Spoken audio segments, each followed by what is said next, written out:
So if you're doing the Whittleton Arch in the winter time, campground's closed, so it adds another, I don't know, probably a quarter mile to your hike. Normally it's 0.75 to the turnoff, about a mile to the arch. So today it's going to be about a mile and a quarter, I think. So we're going to walk in through the campground now. Now when you're coming in through here through the campground, there's actually two hikes you can do. This is the longer one I'm going on now. And there's another arch back in there. That's a shorter one there.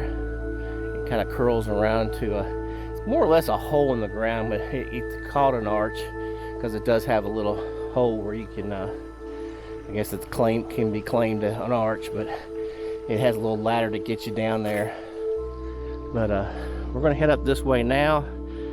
There's no geocache at this one, but there is an earth cache down at that other one. So it's a good thing I parked where I did. I might be able to come in here if the campground was open and park in one of these empty spots, but there's no parking on the turn in here and back, so it's probably best to do it this long way anyway. This is where the trail exits the campground and heads off, and this is part of Daniel Boone National Forest, and this is the Chototi Trace, my favorite trail because it's got a turtle on it. So this is part of that, and it runs the whole length of Daniel Boone National Forest, and it just happens to cut through this state park and also through the Red River Gorge area right in through here. And of course, something I didn't know, this campsite must be at least 300 feet from trail. So that means you can camp along here. I believe you do have to have a permit to camp along Red River Gorge area. But you might want to check on that. Yeah, here's your permits here. So,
almost at the 0.75 mark. The trail used to go down the valley here, and our turn's right up here where we're going to turn up to the arch. And we would have stayed down low, but it looks like they had a rock slide or something. Creek washed out the trail, but they rerouted the trail up and over, which causes a little bit of huffing and puffing at the end. I don't know if you can see way down there in the valley. There's a bridge, and that's where we're heading to make our turn up to the arch. So if you stay on that trail, go up over the top, here's your turn off here. Whittleton Campground, 3/4 mile. It's one more mile up to the Highway 15, and you make this right turn here, 1/4 mile to the arch.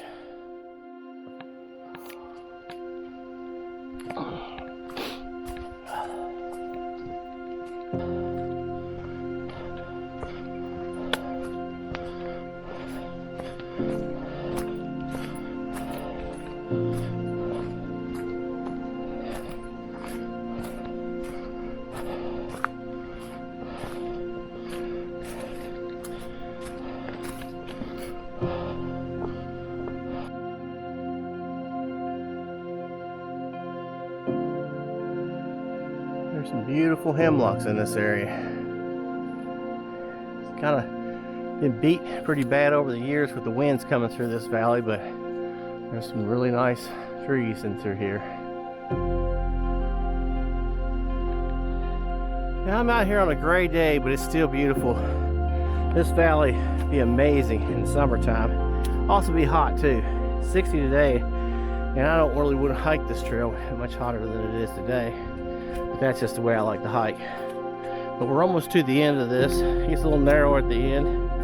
I thought it was going to be a lot of rock scrambling, but so far it hadn't been too bad. A little bit uphill, but the trail's still been good. And we're within a 1/10 of a mile of it, so we should be able to see it here shortly. I